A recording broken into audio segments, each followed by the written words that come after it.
welcome back to the Parent Yap. Today we are joined with, hello, Emily and Maddie, and our friend Jessica. If you don't know her already, this is Jess. She's one of our parent coaches. We love her so much we could puke. We could.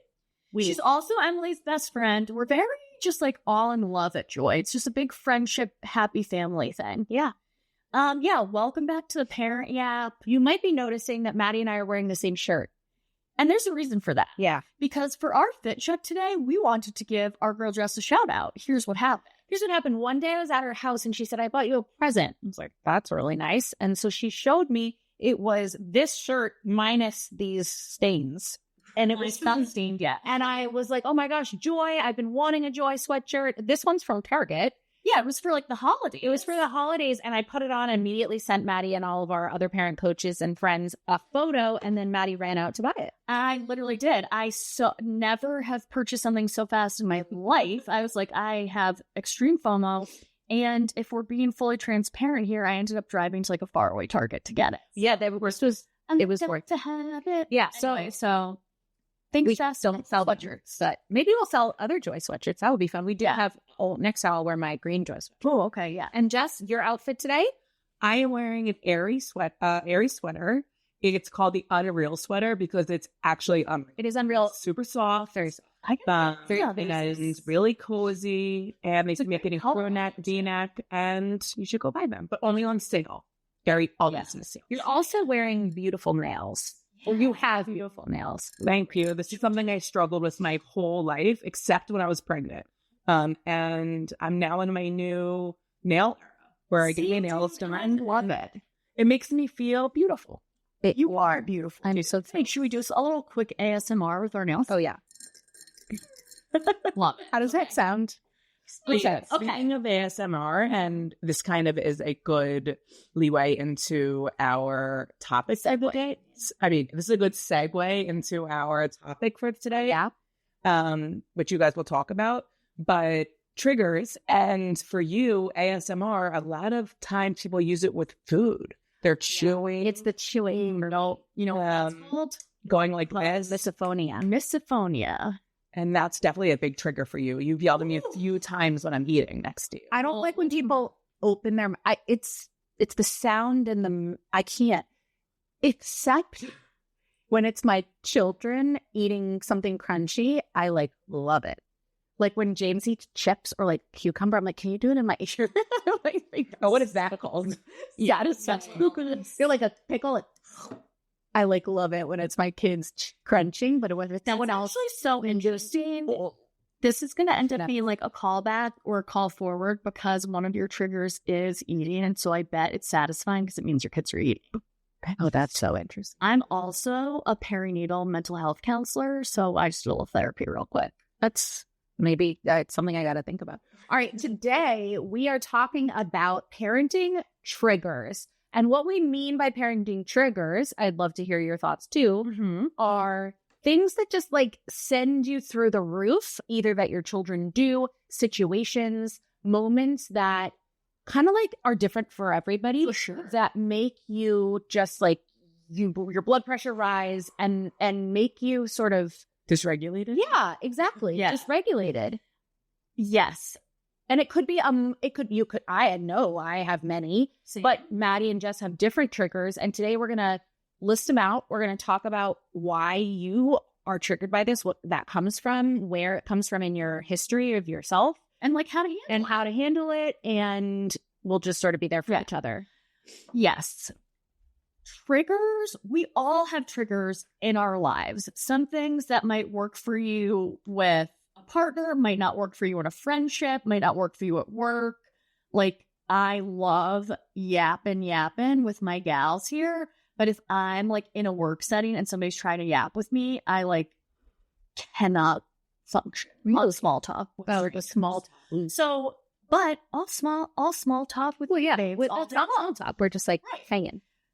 So, recognizing that triggers are different for everybody, better or worse in different situations. But as a parent, it is so important to stay as regulated emotionally as possible when you're parenting, because that's what's good for your kiddos and for you. Yeah. Sometimes you need a little break.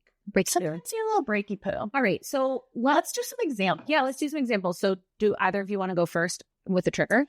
Let's list some out that are not ours. Like, give me some examples of triggers that like, let's list them out. Okay. So like a trigger for some could be like anytime their child is tantruming, that could feel like it dysregulates you as well, or it could be like you could feel out of control in that moment. Other triggers could be when your children are sick. That can make you very anxious in general. And we'll talk about that. I know that is a big home. Other triggers could be around money and talking about budgeting and finance. Yeah. That could feel scary. Yep. That could feel really triggering. If like a friend brings up their budget, you should be like, no. Your kids being really loud, your kids yelling might be really triggering. Touching you. I know for me, after a long day, like when they're constantly jumping on me, poking on me, it's just like total overstimulation. Yeah. And I think that is actually a really good place to start this conversation because, you know, the word triggering or trigger has definitely become more of just like a colloquialism or like I'm triggered. This is so triggering. But the real sort of definition and how triggered became so popular is that there are things like feeling touched out or being exhausted at the end of the day and your kid screams that triggers an extreme emotional response that is outside the normal response for what's happening. So like, yes, it's very annoying for your kid to be yelling, but if it triggers an over emotional response, like, is it normal or healthy to feel like you want to leave home and never return, which is sometimes the feeling I get. The reaction is out of proportion to the thing that happens. I also think going through this kind of discussion about triggers is so important because for me personally, it wasn't until I sat down with my husband to identify some of our triggers that it got better. Because otherwise, the same behavior would happen over and over. That's true. And you might think that everyone's triggered by the things you're triggered by. And actually, that's not the case. Like, you might just be like, oh, well, that lets up Brian, maybe. Yeah. Like, for instance, my husband, he works like an hour and a half away. So when he get home from his commute, he'd walk in the door, he'd take his shoes off, he'd go upstairs, get changed into comfy clothes. And for me, I was sitting there after, 2.5 hours of doing bath, dinner, being like, I just need a break. So it was very triggering for me when he would walk in the door, and rightfully so. He wanted to maybe use the bathroom, get changed, and then come down and see the kids, where I had to finally say to him, Brian, it's a big trigger for me when you walk in the door and don't immediately take over. Right. Yeah. He wasn't doing it purposely, but I had to tell him this was a trigger for me because maybe he could change it. Right. Because otherwise, by the time he came downstairs, I was so riled up and mad at him that it kind of set off everything. So it was more identifying that this was triggering me every time he walked in the door and didn't immediately jump in. Right. So it took me a while to identify it. But once I did and talked to him about it, definitely got better. Yeah. And I think that is such a good example of what we were saying earlier. Like, in a calm moment that being furious at your husband because he wants to like get into comfies before he comes down isn't necessarily reasonable, but it's also so understandable because you're emotionally spent. Exactly. That immediate help. And he comes home and is like all lax and you're like, but I think it's important for this conversation to dig into the root of it. So if we think, from what I hear, it sounds like it's like a feeling of unfairness. Like, it's not fair, if you're wrong, I don't want to put words in your mouth, but it's like, it's unfair that I've been home all day, or I've been home for the last 2.5 hours with these kids, feeding them dinner, getting them changed, doing activities, and you're driving in the car, you're like living life. That feels unfair. And then the reaction comes from like the root of the like inequity of that. Right. And then that feels triggering. Also, a deep need for a break. Yeah. That's really what it stemmed from for me. It was a break is, I pick up my kids from daycare and I come home, and as everybody knows, those few hours after school and after daycare, what do you call it? I don't call it. It is after school restraint class. Yeah. It's a real thing. Your kids are out. And I just need a break. And I remember just watching the clock. Ryan usually walks in the door at 6:30 because that's when his train gets in. And I'm like waiting for him to come home. And when he walks in and he wants to go to the bathroom, I'm like, but my break. Yeah. So you're expecting an immediate relief and you're not getting it. Right. So it's mismatched expectations to what you think, and a feeling of like, you don't get a break. You just got to like commute alone almost for an hour. Like that's not hard. And if that is not the most common sort of marital partner, I don't want to say strife, that's extreme, but it is so difficult to strike that balance between like work and home life, who's doing more, who's doing less. A book, and now it's actually a card game that I love and I would recommend to any couple on the planet, is called Fair Play. And that can be really helpful. It was a game. Yeah, now it's like a card thing. It's not like a game, but they have like a little card stack now that you can be like, let's talk about. Ooh. I don't even know. Little prompt. Yeah, little prompts. Okay. That's a good trigger. And to your point, very common. Yeah, very common. And I love what you said right away. It was like you had to identify that and then have the conversation so that it could become less of a trigger. So we'll think about like strategies. Have you guys been able to come up with a routine? Like, does it still feel that way? Or have you been able to like come up with a plan for when he comes home? So when he comes home, to your point, it was my expectations for him to walk in the door and take over after commuting from the city to our house an hour and a half and not wanting to get changed or use the bathroom was unreasonable. Right. So in my mind, now it's shifted is I am not going to get upset. I'm going to give him 10, 15 minutes to decompress. Still, it's like part of him still being out. Yeah. It's like he hasn't actually come home yet. Exactly. I stopped like watching the door and things like that. And then I've spoken to him and I'm saying like, you can go upstairs and get changed, take a few minutes to yourself. Right. And after that, I really need you to come down and give me a break. And I would say more times than not now, as soon as he comes down, he says to the kids, give mommy a minute. Oh, okay. And I go upstairs, whether I go check an email or just hide in my bedroom. Yeah. Right. Sit in silence for 5 minutes. And give me that break that I need. And so we have found a balance in it. And it's I love that. Coupled with changing my expectations, communicating to him what I need, and kind of making it work. So that way we have less of a fight about that issue every single day. Right. Yeah. Have you guys seen that Bluey episode yet? I think it's in the most recent season. I forget what it's called, but it's basically like Chili needs 20 minutes and Bandit is trying to like do all these different things and the kids aren't getting it. Yeah. I think so. And at the end, it's like the kids, me too. The kids are like, oh, mom just needs 20 minutes. And it's just like, I watched it with my girls for like the 1,000th time recently. And it was the first time that my daughter June was like, you need 20 minutes sometimes. And I was like, Bluey knows the best. Bluey knows. It's just so common. I never see how sweet. What? I know. No, it's really like it's really like the one show that feels very much aimed at both the parents and right. It's like a learning experience. It really is. For all of us. Okay. I will share a trigger, which is my children. Well, I have a couple, but when my kids are very limited picky eaters. I don't like the word picky. They are, I guess, that's limited eaters. Limited eaters. I am not a limited eater. I am unlimited. I am an unlimited eater, girl. And it is triggering for me for a couple of reasons.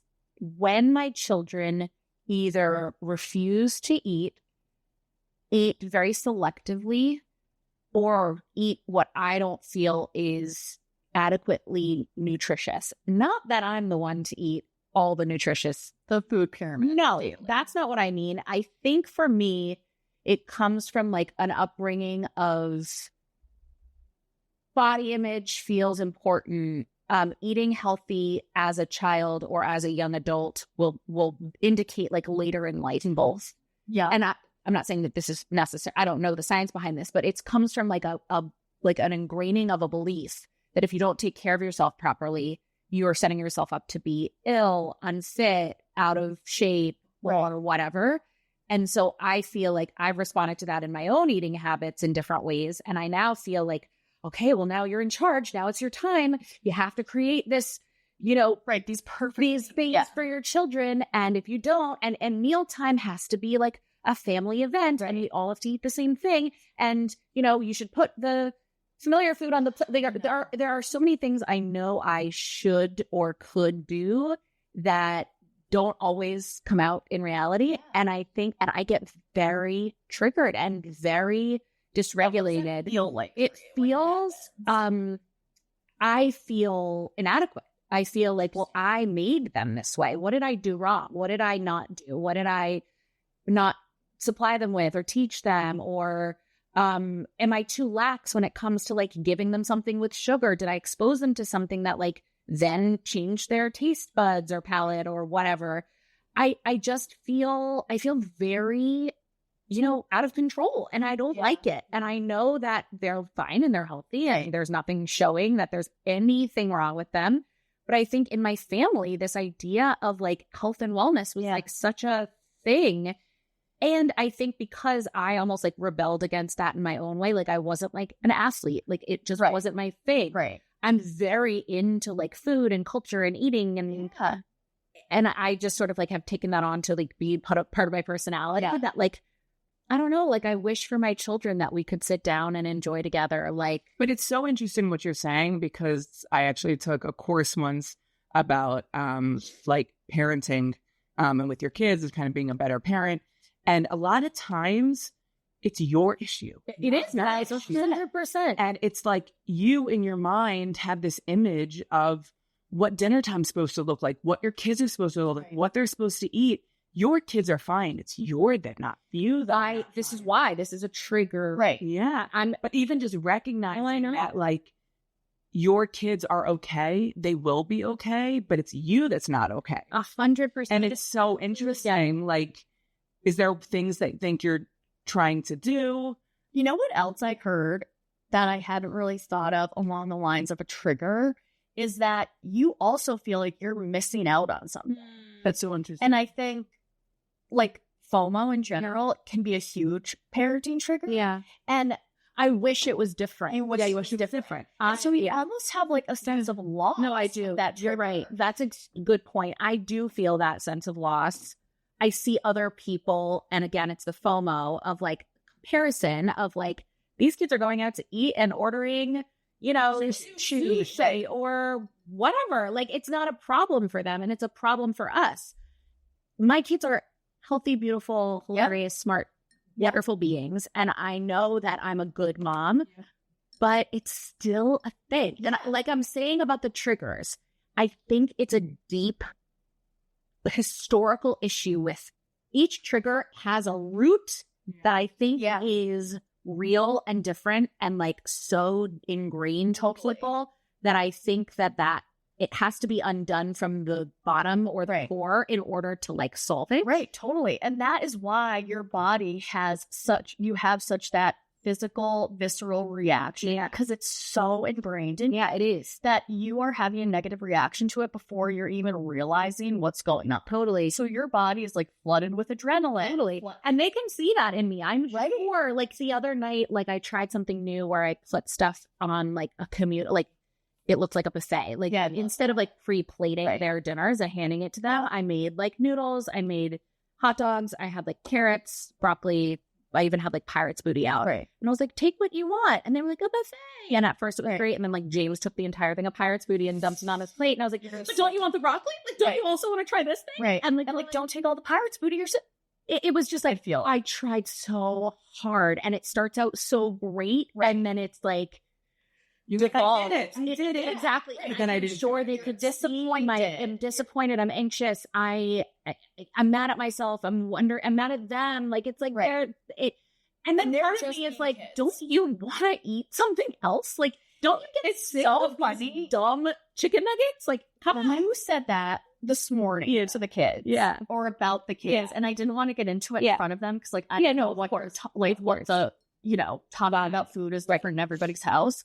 But that is like the quintessential, what you were just saying before, like quintessential putting your own feelings onto your kids. Like kids actually don't get sick. No, they eat mac and cheese and chicken nuggets every day for the most part. And then I'm like, am I doing them a disservice? What are they lacking? What are they? Maybe he had a tantrum because he didn't have enough vitamin. Right. Spiral. It is the spiral to. So anyway, that is my trigger du jour.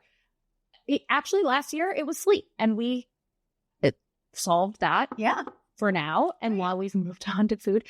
Anyway, it is a common one, I'm sure. Yes. Absolutely. Okay, this is actually probably a good time to list out some of the most common parental triggers that we experience ourselves, that our friends experience, and that we hear about from Joy members. Food and sleep. Yeah. And health and germs. Germs, yep. Yeah. I was going to say, Relationships. Food, sleep, relationships, and all of the things that go with it, like you were just talking about. Germs is a huge one. Yeah. And physical space, like the physical needs your children have. I would say those are probably the top 5.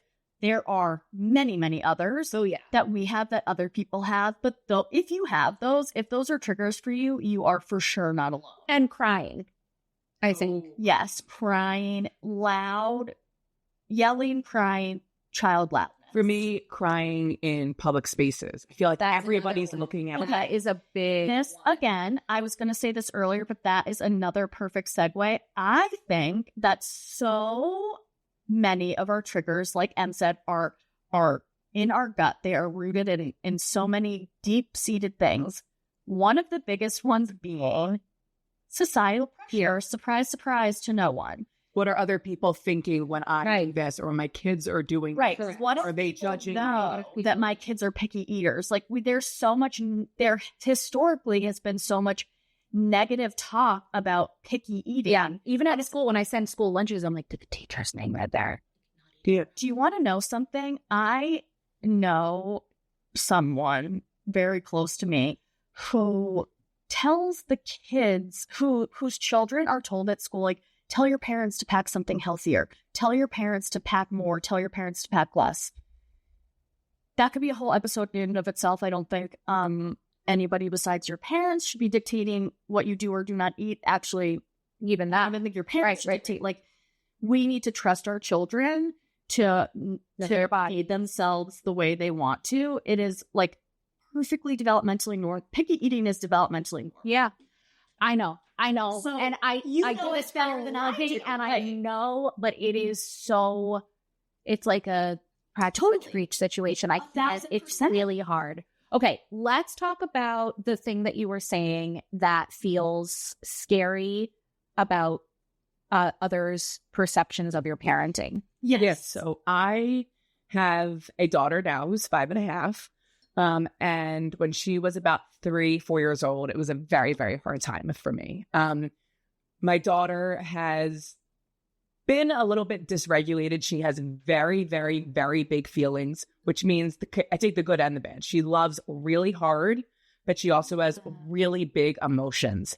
And so when we would go to birthday parties, play dates, birthday parties were really big for me. Really hard. She would cry, she would tantrum.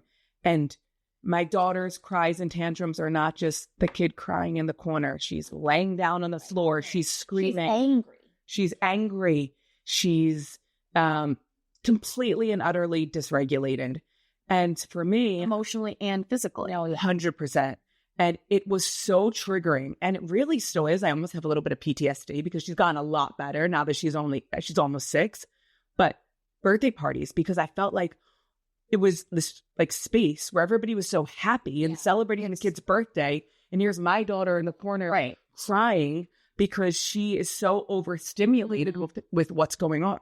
Right. And it's so interesting. I know we have an article on the app about this, about saying yes to birthday parties or saying no to birthday parties. It's like, it's okay to say no. Like, you have to know your child. I think I always felt pressured, and I wish I could tell myself then what I know now, which is, if I knew my daughter was going to be overstimulated at a certain type of birthday party, I should have just said no. Right. She was 3. She didn't know. She didn't care. But I felt like I always had to say yes and take her to the birthday party. Whereas it really, I was setting myself up almost for failure because it hurt for failure. And then saying for failure because I was triggered. So speaking of that trigger, it's interesting. Now that we're like getting deep and dirty, where does it come from? Like, is it comparing your daughter to other people? Is it comparing she should be this, or like what? Obviously it's triggering just because it's like loud and like embarrassing. It comes from like, where is it that you were saying is she's so different than me. I have my flaws, don't get me wrong, but one of the things that I think a lot of my friends and family would say about me is I can be thrown into a group of 100 people and be so interesting. Right. It's not embarrassment. It's not like, oh, I wish she was like that other kid who's sitting there. I don't get it. Just like how you probably similarly don't get why your kids don't want to try new food. Literally said, like, why don't you want a variety of food? Because you do. No. Totally. If my kid were hysterical in public, and he's been several times at birthday parties, I'm like jealous of another parent who's having it easier. Oh, 100%. And I feel embarrassed of my child acting that way.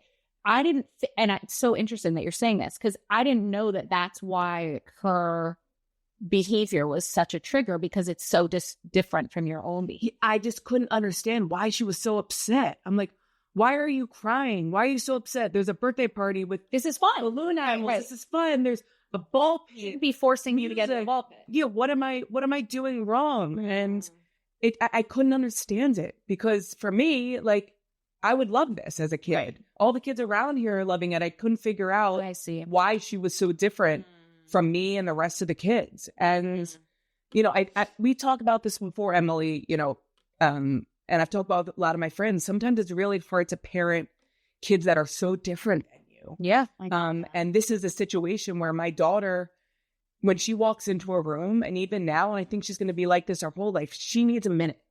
A lot of kids do. You know, and I constantly was saying to her, hey, Reese, say hi, or, you know, go say hi to the birthday card, go play. Whereas she just needs a minute, because that's who I was. That's who I am, is I can walk into a room and immediately go talk to that. Yeah. Exactly. I'm not. I'm more like, I gotta wait, and I need a minute. Yeah. And so, you know, it took me years to like figure out who my daughter was, is that she needs a minute. Sometimes she needs 5 minutes. Sometimes she needs 10 minutes for me to be there, let her get comfortable in her space, and then can go play. So when she was hysterical, like, to Maddie's point earlier, like, how did that feel for you in those moments?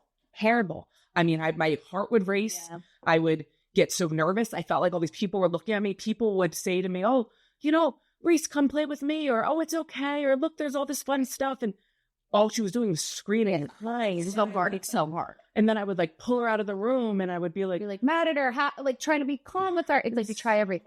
I'd say, if you're not, stop crying, we're just going to leave. And she'd be like, I want to leave. And I'm like, you know,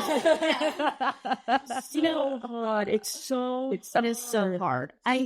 What is so interesting to me about these conversations and sort of the evolution of parenting is that I think for a while now, as a society or as women, you know, however you want to look at it, we've been like pretty aware how what we now call like generational trauma, or how we were raised, or how our parents were raised, impacts us now.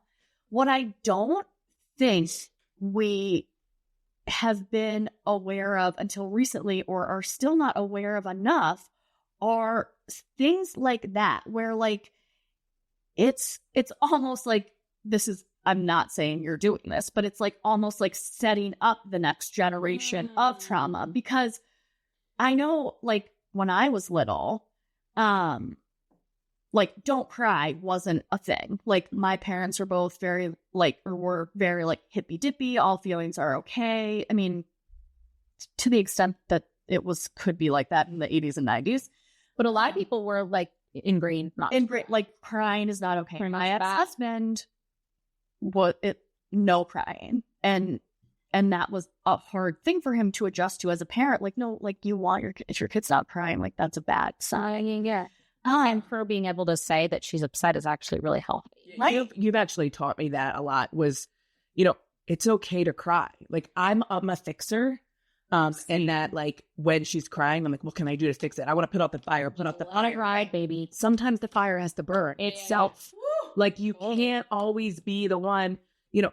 I would admit this. Sometimes she'd be at a birthday party crying, and I'd be like, if you stop crying, go have fun. We can go to Target after. Don't judge me. I would never. I just wanted it to stop. Where, like, you have taught me a lot of, give her a hug, tell her it's okay to cry, validate her feelings. Say, when I was 3, I would go to birthday parties and I would be nervous. Mommy is a little nervous too. And I'll hold your hand and we'll get through this together. Right. Your body says you're comfortable. We'll go back into the birthday party. But it took me so long. And I mean, I still repeat the behavior that I did in the past, but Of course, we all do. it's okay. It is. And I think with so many triggers, we are just reacting to how we were raised. This is what I'm saying. It's deep, baby. It's deep, baby. Like, I think about, like, the Clean Plate Club. Like, when we were little, it was the thing. My kids, when they go to my in-laws, they finish everything on their plate. And I say, like, well, that's not how we do it. Right. Well, that's how we do it here. Yeah. So, like, that's a thing. That is a thing. For sure. And, you know, in your family, you might still be a Clean Plate Club family, and that's okay.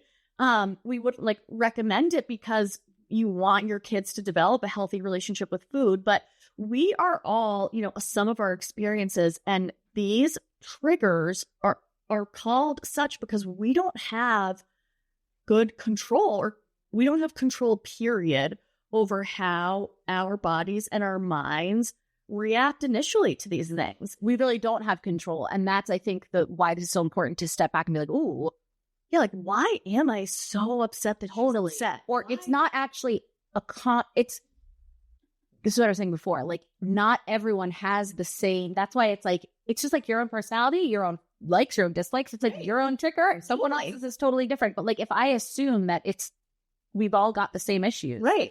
That's wrong. Right. And I think it is a great thing to recognize too. Like you were just saying, Emily has helped you with that. Like Katie, one of our parent coaches, my best friend, one of her biggest triggers is germs. Mm-hmm. When I say I don't care about germs, like I mean it. And obviously, I don't want my kids to get sick, but almost nothing grosses me out. If they're sick, are you triggered? Nope.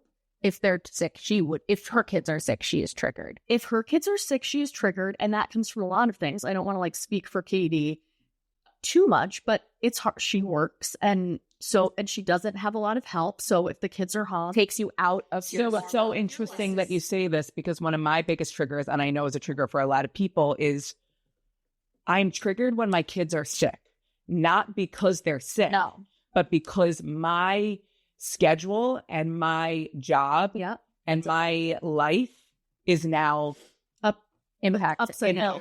Yeah. Right. You're not worried that I'm not worried that my kid is serious illness. Yeah. When my child wakes up with a fever, you know what happens in my mind?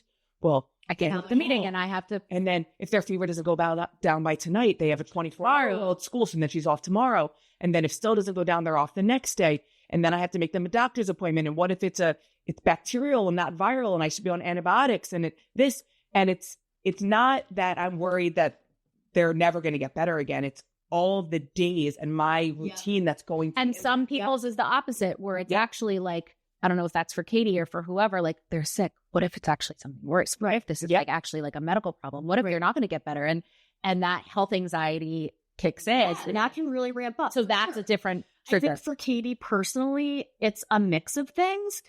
But for people like Katie and for people who are really triggered by germs, that can spiral into like people have like seen my kids like lick things at the playground, and I'm like, all right, I do not.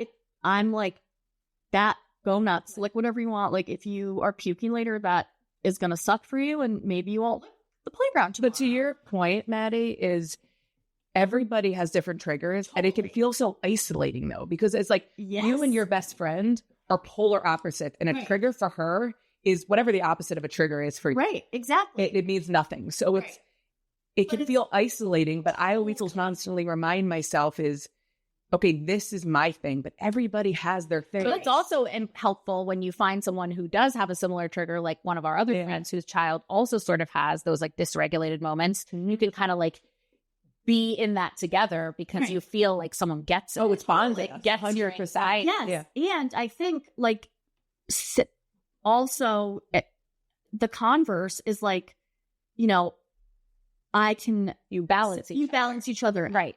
So that is the biggest reason that I love talking about this stuff, is to number one, normalize it, that whatever your triggers are, that's okay.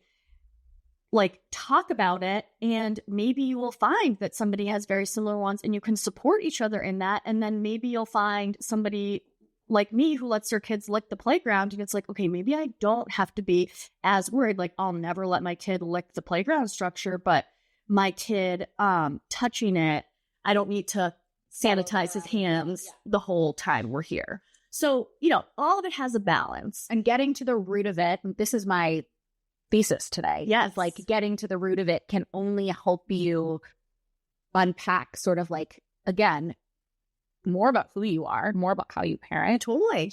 To what Maddie was saying, how you're teaching your child to react to things. Right. Because God knows they're looking at you and listening to you all the time. Modeling your behavior. 100,000%. What norms you're teaching them. Yeah. Like, they'll remember things from 2 years ago that I said one time. It's not. And you're like, are there any others that we should discuss? Yeah, I would also love to talk about some of the less deep-seated triggers, because every human on the planet has deep-seated triggers, memories, behaviors based on childhood. And as you guys well know, I'm a huge proponent of therapy. I think everybody should do it. It's just helpful for human nature. And there are going to be little things throughout your day that trigger you. It's a more Just like annoying way, and the more like, I'm triggered sense. But you're still having that really physical reaction.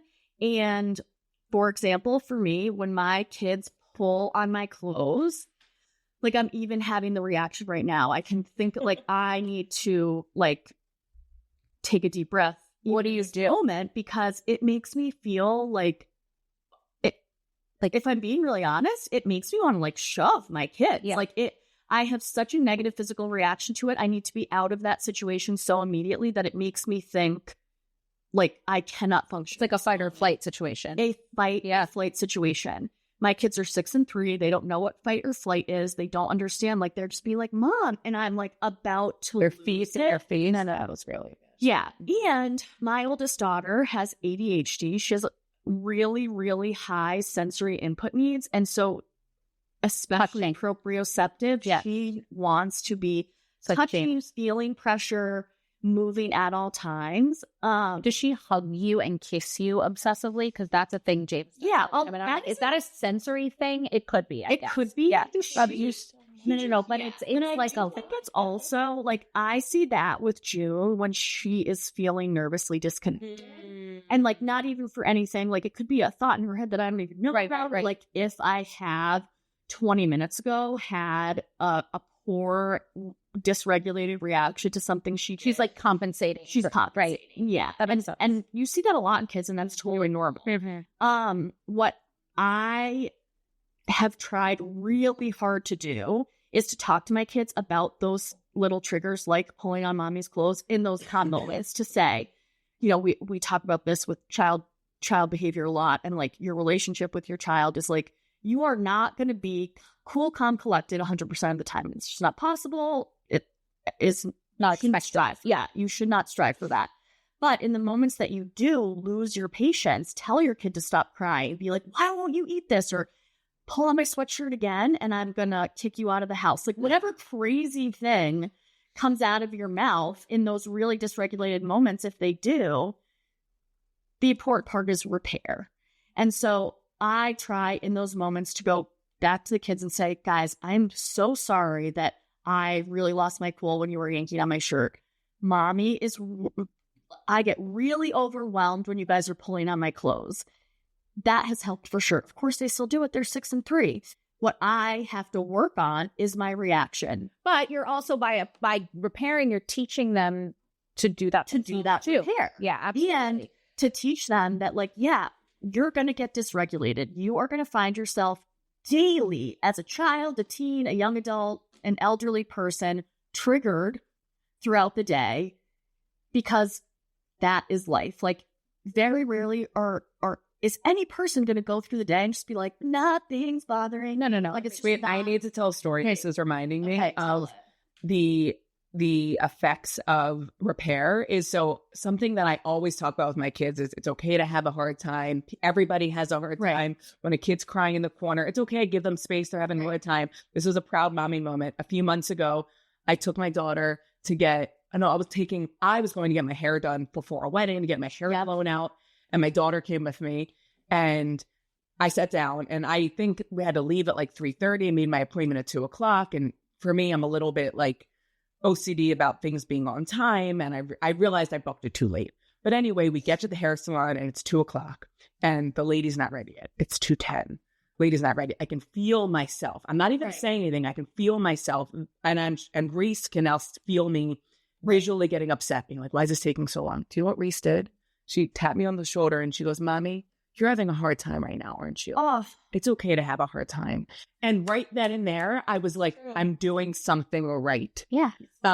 And I never feel like I'm doing something right, but I was like, it just goes to show that it does eventually. Right. Click. They hear it. They hear it. And I that's like one of the things I always say is like, I'm having a hard time. I need some space. I'm having a hard time. And so it was a really, really I love that for you. I'm so glad that happened. Those moments are the best. And it is such a good reminder. You can like hold on to those little moments. 100%. Things get tough. Like totally screwing you. Right.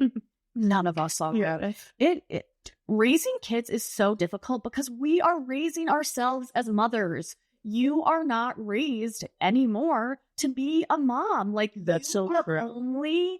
You can only reflect back what you know. It's another reason that I feel so lucky to work for Joy because I learn something new every day from our experts, our behavioral specialists. Going through June's diagnosis with ADHD has been one of the greatest experiences of my life because not only has it like opened my eyes and opened my heart to my daughter, but to myself. Like I was diagnosed with ADHD after my daughter was. I look back now and I'm like, damn. If they were diagnosing girls with ADHD 25 years ago, you girl. Things could have been well, you have the tools and she has the tools. Exactly. And so it's so important to recognize that as you're going through life and with these triggers is that like we are raising kids in a time where it's okay, not only okay, but encouraged to talk about those things, to say, you're having a hard time right now, babe. Like, I see you not loving this party. I see you need to get some feelings out. How can I help? What can we do? And those are the conversations you want to be having with yourself. Like when James will only eat chicken nuggets for the 6th time that week, and you're having that visceral reaction, saying to yourself, like, okay, what's happening here? Is he in danger? Does he have malnutrition? Is he a bad kid because he doesn't want to eat anything besides chicken nuggets? Like, you know, in your heart, yeah, none of that is true. Yeah. And you have to do the work, as we all do, in the moment to not respond to the trigger in a negative. And also to stop the spiral. It's something that you said before where I do this all the time, Emily, is something I'm doing today. I worry that it's going to affect them long term.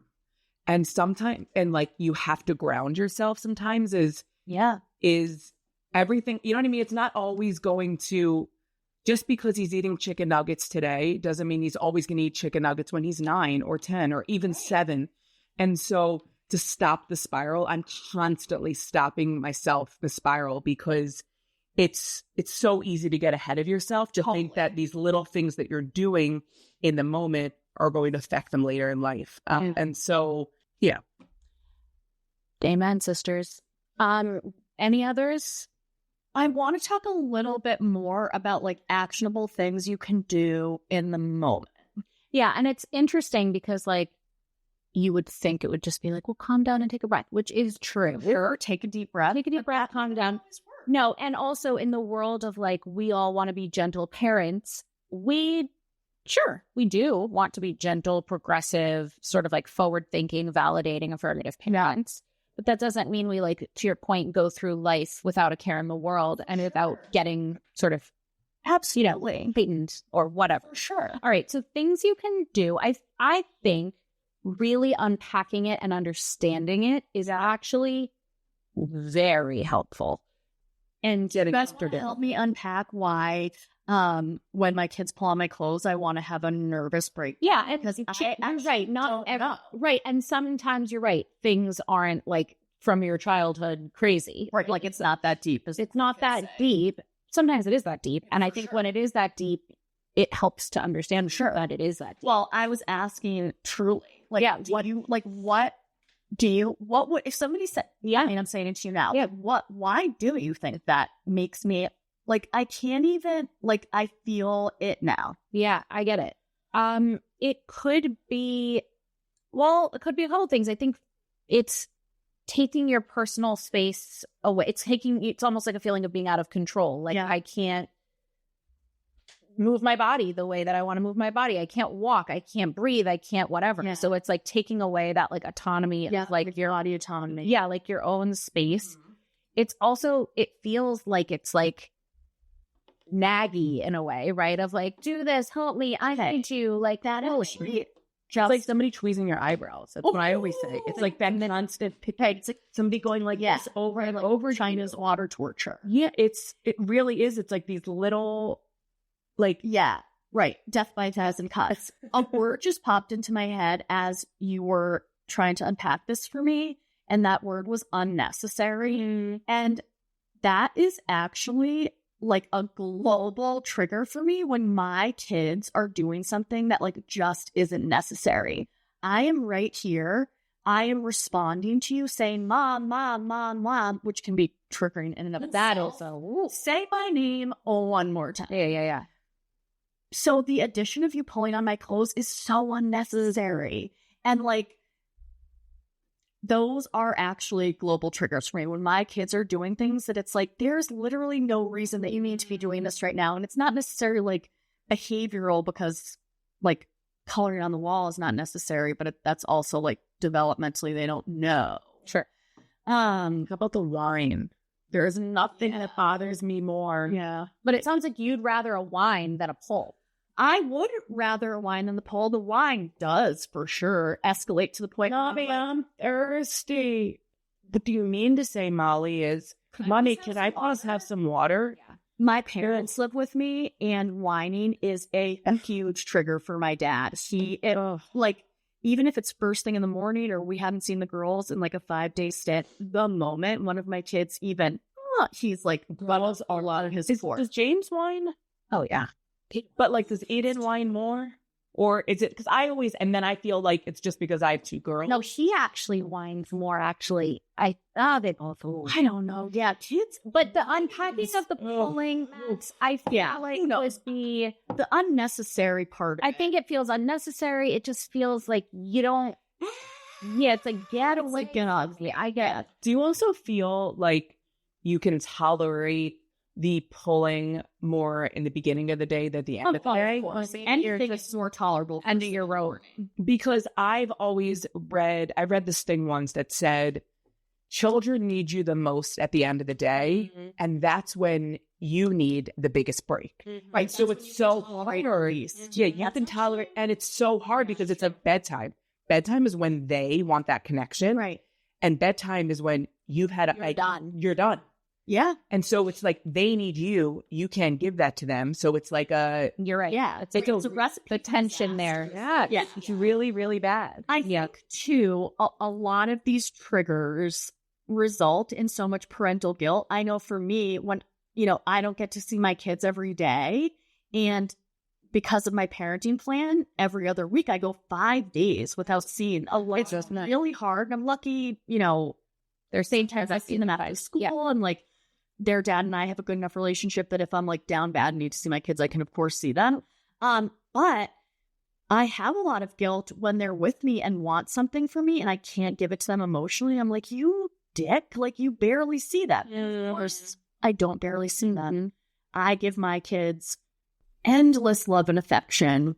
But in those moments, it's like, why are you like this? So I think to kind of like move on to the actionable steps is the most important thing in these situations is to give yourself the grace and the internal support to recognize that every single human on the planet is triggered by something, and parenting is one of the most dysregulating things you can go through. It's just, just is. And if you were aware of all your triggers, you wouldn't be triggered. Right. Like new things will start to be new, right? Like you didn't know driving in the car with your kids would be a huge trigger for you.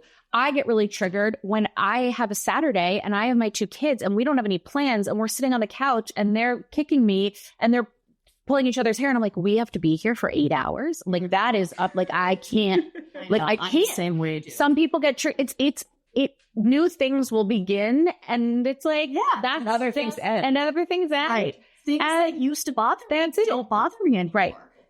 But, but that comes from so much internal work and communication. Like Jess said early on, she was triggered by her husband coming home and she perceived him to just be like triggered by my husband coming home and going to the bathroom. Right. How crazy does no, that it doesn't actually sound crazy at all.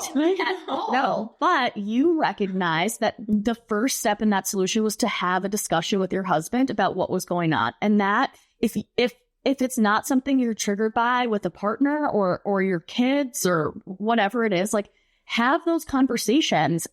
Think about, like Emily was saying, why you're having this reaction. If it is deep seated, work on unpacking that. And if it's not deep-seated, like your kid's pulling on you, in those moments, find a way to regulate yourself. Because at the end of the day, it's all about emotional regulation. Now, and survival.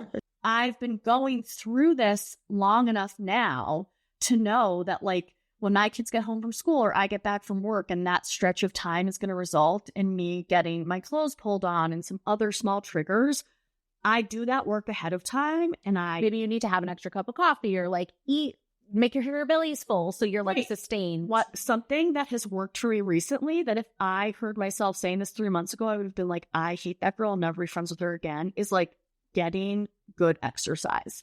Yeah, we never want to be friends with her. Exactly. And like, I hate myself saying it because it's like, oh, exercise for your mental health.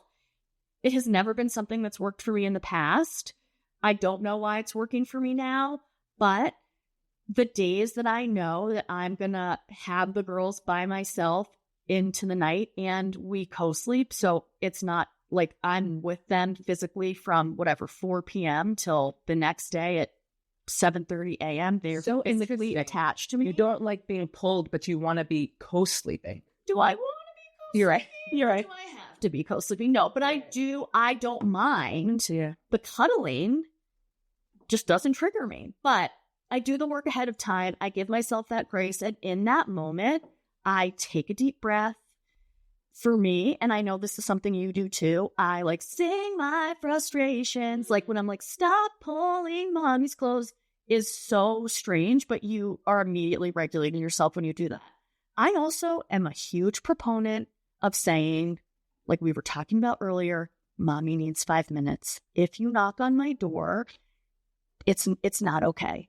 And I will go sit in the bathroom in silence, lay my face on the cool floor if I have to, if I'm like that worked up, run my wrists under cool water, taking those little steps to recognize what brings you back to regulation so that then you can have a constructive conversation. Yeah. So triggers. Identify those triggers, do the work.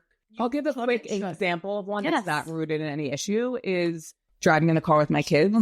You said this, Emily. Every single time I would go with my kids and my husband somewhere, whether it was like 5 minutes, 10 minutes, or a 3-hour car ride to Maryland to visit my sister, I was so triggered. Having my kids strapped in their car seats, them crying and whining, my husband driving under the speed limit, and me just sitting there. But you know what I started to do? I started bringing headphones, and I'd put one headphone in one ear, and it would draw up the sound a little. I could still hear them and respond to their needs, but it made it a little bit easier. Yeah. So to that point, it took me a while to get there, but I figured there's no way escaping it. My kids are going to be in the car. We're going to take long car rides. We have family that lives far, and that's okay. I can't never leave my neighborhood because I'm scared to be in the car. So I identified the trigger. It's there. There's nothing wrong with me. I'm sure there are people out there that also are triggered by their kids in the car and long car rides, but I'm trying to do things to make it a little bit easier. Yep. And the headphone trick is that's a good really helpful. And another great solution is to reach out to Joanna Cole, to me, to Jess, to any of the parent coaches who can support you in those really tough moments live or after you finally get the kids to bed and you're having the guilt spiral, we are here to support you because we are going through it too. Let's support each other. Goodbye, everybody. Thank you for joining, listening, and we'll see you next time. Bye.